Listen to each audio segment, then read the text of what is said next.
दोस्तों, स्वागत है आप सभी का exams with MS YouTube channel पर। और आज की इस वीडियो में हम देखेंगे कक्षा 12 क्लास 12 के लिए हिंदी का 2021 के लिए न्यू सिलेबस। दोस्तों, हमें पता है कि यूपी बोर्ड परीक्षा 2021 के लिए 30% सिलेबस कम किया गया है, तो बाकी सभी सब्जेक्ट्स के वीडियोज़ मैं बना चुका हूँ। अब हमारा बचा है आर्ट साइड के बच्चों के लिए, जो आर्ट स्ट्रीम से पढ़ते हैं, जिनके पास ह्यूमैनिटीज़ के सब्जेक्ट होते हैं। आर्ट साइड जो बच्चे पढ़ते हैं वो साहित्यिक हिंदी पढ़ते हैं, तो साहित्यिक हिंदी कक्षा 12 जिसको हिंदी भी कहते हैं, उसका ये वीडियो होगा। सामान्य हिंदी साइंस साइड के बच्चे, जो साइंस स्ट्रीम से जो लोग पढ़ते हैं, उनके लिए मैं वीडियो डाल चुका हूँ, तो आप उस वीडियो को देख सकते हैं चैनल पर।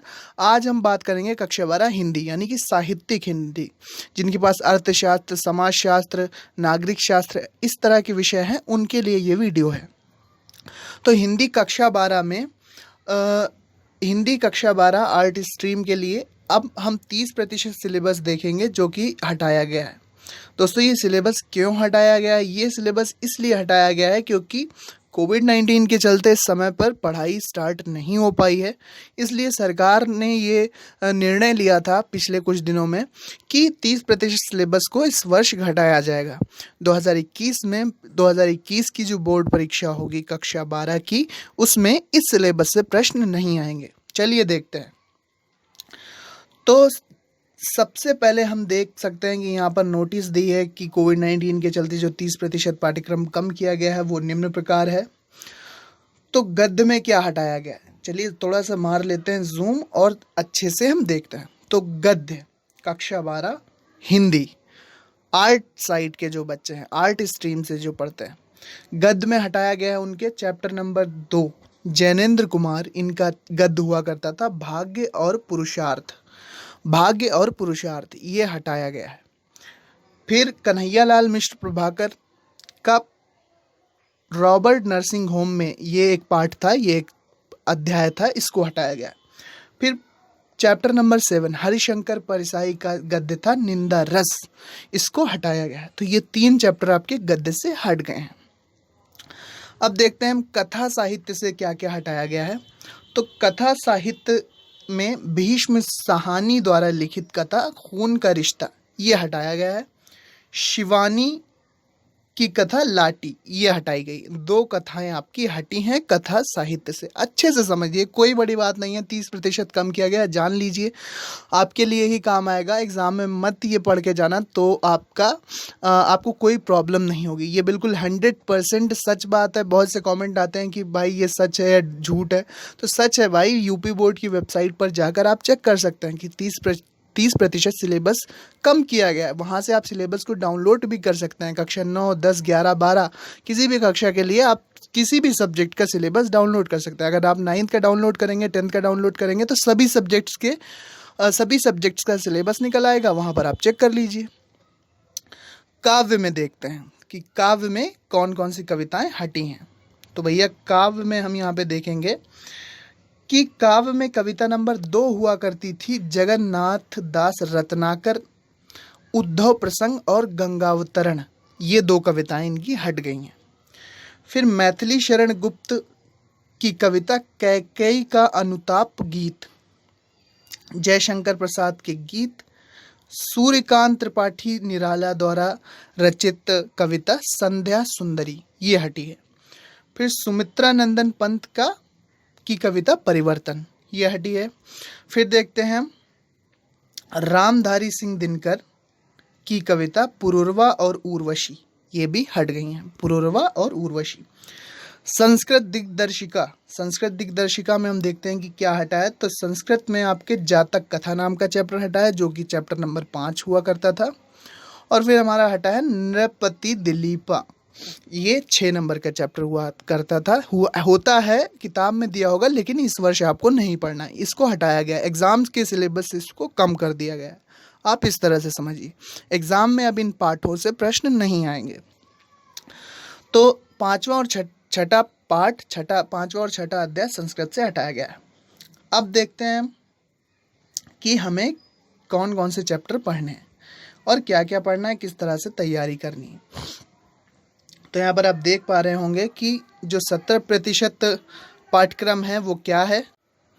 अब हम देखेंगे कि हिंदी में 100 नंबर का जो एक पेपर होगा उस पेपर का पैटर्न क्या आएगा, और प्लस आपको कौन कौन से चैप्टर अब आपके 70% सिलेबस में बचे हैं और जो आपको पढ़ने हैं।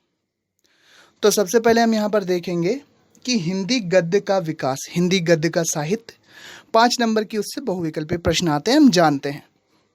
फिर काव्य साहित्य का इतिहास, 5 नंबर के बहुविकल्पीय प्रश्न आएंगे। देखिए हिंदी गद्य के विकास में क्या है कि विभिन्न कालों में गद्य की भाषा संरचना क्या थी, ये आपको पढ़ना है। विधाओं में क्या परिवर्तन हुआ, युग प्रवर्तक लेखकों का योगदान, उनकी प्रमुख रचनाएं, वास्तुनिष्ठ प्रश्न यानी कि बहुविकल्पीय प्रश्न आएंगे।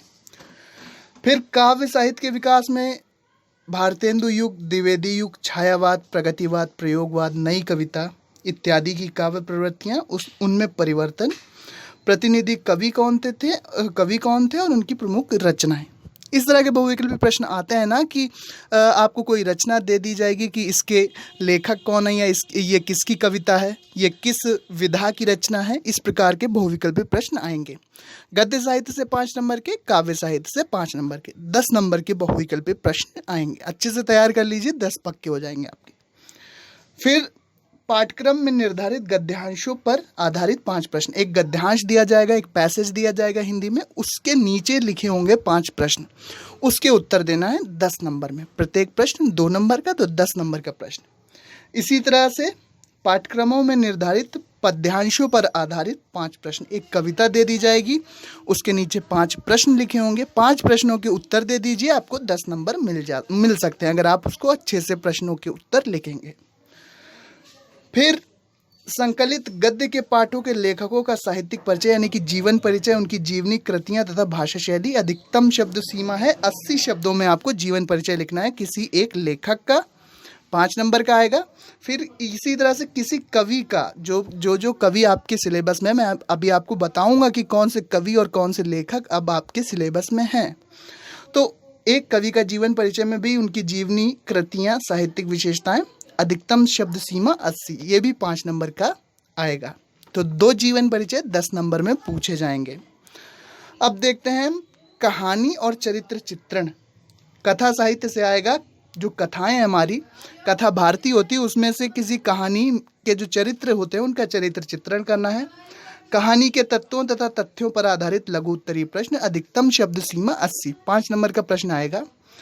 फिर खंड काव्य निम्नलिखित पर आधारित लघु उत्तरीय प्रश्न, अधिकतम शब्द सीमा 80 शब्द। खंड काव्य की विशेषताएं, पात्रों के चरित्र चित्रण पूछे जा सकते हैं, और प्रमुख घटनाओं पर आधारित प्रश्न, जो कि आपके खंड काव्य में प्रमुख घटनाएं होंगी उन पर आधारित प्रश्न पूछे जा सकते हैं। अब देखते हैं हम खंड खा जो कि है ग्रामर में क्या क्या होगा पैटर्न। पठित पाठ्य पुस्तक से निर्धारित पाठों के संस्कृत गद्य का संदर्भ सहित हिंदी में अनुवाद। एक आपको संस्कृत में पैसेज दिया जाएगा, उसका आपको संदर्भ लिखना है कि किस पाठ से लिया गया है और उसका हिंदी में अनुवाद करना है। 7 नंबर का ये प्रश्न होगा। फिर इसी प्रकार से पठित पाठ्य पुस्तक के निर्धारित पाठों के संस्कृत पद्य का संदर्भ सहित अनुवाद करना है, यानी कि कोई श्लोक दिए होंगे संस्कृत में, जो कविताएं होंगी श्लोक के रूप में, उन श्लोकों का भी आपको संदर्भ सहित हिंदी में अनुवाद करना होगा। ये प्रश्न भी 7 नंबर का होगा। 2 नंबर में संदर्भ और 5 नंबर में हिंदी में अनुवाद।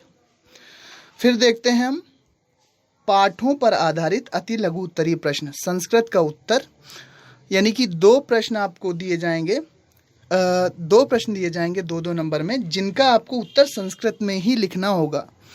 उसके लिए आपको 2-2 नंबर मिल जाएंगे, यानी कि 2 प्रश्न होंगे, 3 प्रश्न हो सकते हैं संस्कृत में दिए होंगे, और जो कि आपके अध्याय, आपके सिलेबस में जो पढ़ाया जाएगा संस्कृत में उस पर आधारित होंगे, उनका उत्तर आपको संस्कृत में लिखना है। 4 नंबर के प्रश्न होंगे।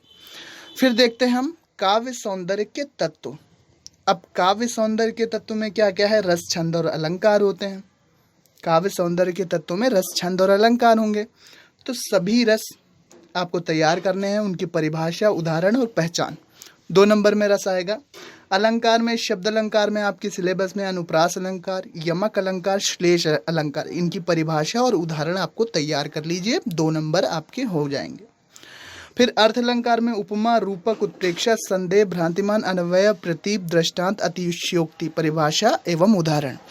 तो ये अलंकार जो सामान्य हिंदी थी उसमें कुछ कम था सिलेबस, मैंने वीडियो बनाया था जब मैंने देखा था, लेकिन इसमें ज़्यादा है थोड़ा। सभी अलंकारों के बारे में आपको तैयार करना है, साहित्यिक हिंदी यानी कि हिंदी में। ये वीडियो आर्ट साइड यानी कि जो आर्ट स्ट्रीम से पढ़ते हैं उन बच्चों के लिए है, ये हिंदी का सिलेबस है।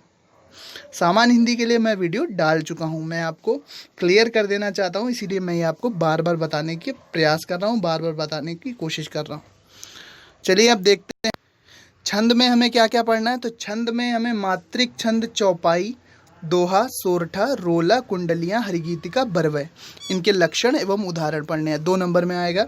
फिर वर्ण व्रत में इंद्र व्रजा, उपेंद्र व्रजा, संवैया, मतंग, मंद, सुमुखी, सुंदरी, बसंत तिलका, लक्षण उदाहरण, ये आपके छंद है। फिर मुक्तक छंद में मनहर, इसके लक्षण और उदाहरण। तो इतने सारे छंद आपको पढ़ने हैं, इससे किसी भी छंद से आपके 2 नंबर का एक प्रश्न आएगा। दो भी छंद पूछे जा सकते हैं, 2 प्रश्न आएंगे छंदों पर आधारित, जो कि 1-1 नंबर के होंगे। यहाँ पर आप देख रहे हैं, तो 2 नंबर के प्रश्न छंद से आएंगे। फिर निबंध, हिंदी में मौलिक अभिव्यक्ति देते हुए विषय पर निबंध लिखना है। जैसे विषय आपके हो सकते हैं कि जनसंख्या पर हो सकते हैं, पर्यावरण का कोई टॉपिक हो सकता है, स्वास्थ्य एवं शिक्षा आदि जानकारी हेतु इन विषयों पर निबंध पूछे जाएंगे। ये 9 नंबर का प्रश्न होगा। फिर संस्कृत व्याकरण में का, संधि, स्वर, ये आपका सिलेबस है।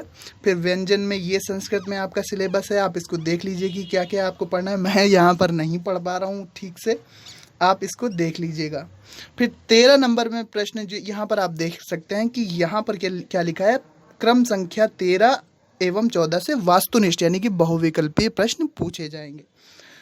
तो बहुविकल्पीय प्रश्न आएंगे किससे, विसर्ग शब्द रूप, संज्ञा आत्मन, नामन, राजन, जगत, सरित, सर्वनाम, सर्व, इदम, यद से, धातु रूप लट, लोट, विधि, लिंग, लड़ा, लट, स्था, पा, नी, दा, क्र, चुर, ये सब आपके धातु रूप होंगे। फिर प्रत्यय में कृत, त, त्व, तब्य, अनियर, ये सारा आपका सिलेबस है। तो ये संस्कृत का सिलेबस है। इसके बाद देखेंगे हम कि हिंदी वाक्यों का संस्कृत में अनुवाद, 2 वाक्य हिंदी में दिए जाएंगे, उसका आपको संस्कृत में अनुवाद करना है, 4 नंबर में ये प्रश्न आएंगे। ये आपका पूरा सिलेबस 2 नंबर में होगा। अब देखते हैं हम आपके कौन कौन से चैप्टर आपको पढ़ने हैं, आपके सिलेबस में कौन कौन से चैप्टर हैं, अच्छे से देख लीजिए। बस यही चैप्टर आपको पढ़ने होंगे। इसको थोड़ा सा जूम मार लेते हैं ताकि आपको अच्छे से दिखाई दे। तो गद्य में हमें पढ़ना है चैप्टर नंबर 1 बचा है अब आपके सिलेबस में, इस साल जो आपको पढ़ना है। आगे अगले आने वाले बोर्ड परीक्षाओं में ये सिलेबस जो हटाया गया वो जोड़ा जाएगा या नहीं जोड़ा जाएगा वो बाद में ही पता चलेगा। लेकिन 2021 में अगर आप बोर्ड परीक्षा देंगे कक्षा 12, तो ये चैप्टर आपको पढ़ना है। पहला चैप्टर वासुदेव शरण अग्रवाल द्वारा लिखित राष्ट्र का स्वरूप पढ़ना है, डॉक्टर हजारी प्रसाद का, जो कि चैप्टर नंबर 4 है, अशोक के फूल, पंडित दीनदयाल उपाध्याय, सिद्धांत और नीति के संपादित अंश, प्रो जी सुंदर रेड्डी का चैप्टर भाषा और आधुनिकता, ये पढ़ना है। चैप्टर नंबर 1, 4, 5 और 6 आपको पढ़ने हैं, यहाँ पर आप नंबर देख सकते हैं। फिर एक चैप्टर आपको पढ़ना है, chapter number 8, doctor APJ Abdul Kalam, Tejasvi Man के संपादित अंश। काव्य में देखते हैं कि काव्य में कौन कौन सी कविताएं हैं। तो भारतेंदु हरिश्चंद्र की प्रेम माधुरी, यमुना छवि, ये 2 कविताएं आपके सिलेबस में हैं। जगन्नाथ दास रत्नाकर की गंगा अवतरण, फिर अयोध्या सिंह उपाध्याय हरिऔध की पवन दूतिका, जयशंकर प्रसाद की कविता श्रद्धा मनु, सूर्यकांत त्रिपाठी निराला की कविता बादल राग, सुमित्रा नंदन पंत की कविताएं नौका विहार और बापू के प्रति, महादेवी वर्मा के गीत। इसके बाद रामधारी सिंह दिनकर की अभिनव मनुष्य, सच्चिदानंद हीरानंद वात्स्यायन अज्ञे की कविता मैंने आहुति बनकर देखा है, और दूसरी कविता हिरोशिमा, ये आपको पढ़नी है। फिर विविधा में आपकी नरेंद्र शर्मा की कविता होगी मधु की एक बूंद, भवानी प्रसाद मिश्र की कविता बूंद टपकी एक नभ से, गजानन माधव मुक्तिबोध मुझे कदम कदम पर, गिरिजा कुमार माथुर की कविता चित्रमय धरती और धर्मवीर भारती की सांझ के बादल। ये आपको कविताएं सारी पढ़नी। तो चैप्टर नंबर 11 विविधा है, इसमें कुछ कविताओं को संकलित किया गया है, कुछ कविताओं का संकलन है जिसमें ये 5 कविताएं आपको पढ़नी है। कथा साहित्य में क्या क्या रखा गया है, तो चैप्टर नंबर 2 कथा साहित्य में चैप्टर नंबर 2 बचा है फणीश्वर नाथ रेणु की रचना कथा पंचलाइट। बहुत ही इंटरेस्टेड है, आप इसको पढ़िए, पढ़ना है आपको, पढ़ाया जाएगा, इससे प्रश्न आएंगे। अमरकांत की बहादुर कथा और शिव प्रसाद सिंह की कर्मनाशा की हार, ये आपको कथाएं पढ़नी है। फिर अब यहाँ पर खंड काव्य जिलेवार होता है कि खंड काव्य आपको कौन सा पढ़ाया जाएगा। जैसे मुक्त यज्ञ जो होता है वो कानपुर, जौनपुर, मुरादाबाद, फैजाबाद, एटा, ललितपुर में, तो आप यहाँ पर आप अपना खंड काव्य देख सकते हैं कि कौन सा खंड काव्य आपको अपने ज़िले में पढ़ना है।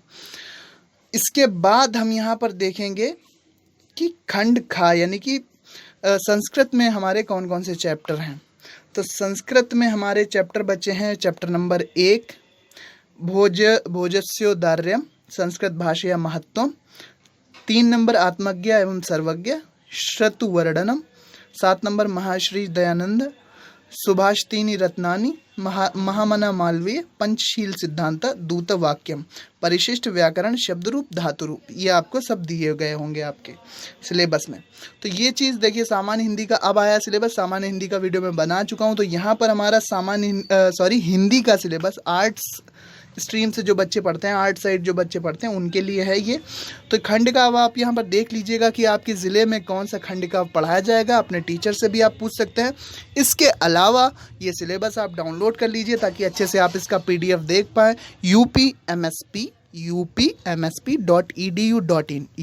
upmsp.edu.in, यहाँ पर मैं लिख देता हूँ upmsp.edu.in पर जाकर आप कक्षा 12 के लिए जब सिलेबस डाउनलोड करेंगे तो सबसे पहले हिंदी का सिलेबस दिया है, आप वहां से अच्छे से इसका PDF देख सकते हैं। तो दोस्तों ये था हमारा पूरा वीडियो हिंदी कक्षा 12 के सिलेबस का। उम्मीद करते हैं वीडियो पसंद आया होगा। अगर पसंद आया हो तो लाइक शेयर और सब्सक्राइब ज़रूर कर दीजिएगा। मैंने पहले आपको वो सिलेबस बताया जो 30% सिलेबस हटा है, वो आपके सामने यहाँ पर इस तरह से आप देख सकते हैं। ये गद्य और पद्य का सिलेबस जो हटाया गया है, प्लस यहाँ पर संस्कृत के 2 चैप्टर हटाए गए। तो मिलते हैं अपने नेक्स्ट वीडियो में। ख्याल रखिए अपना, पढ़ते रहिए, आगे बढ़ते रहिए। Thanks for watching and listening me and good luck for your future. Thank you and bye bye. Channel को ज़रूर सब्सक्राइब कीजिएगा। इसी प्रकार के important question paper, model paper, important questions, सभी चीज़ यहाँ सभी सब्जेक्ट्स के इम्पॉर्टेंट वीडियोस आपको मिलते हैं। Thank you and bye bye.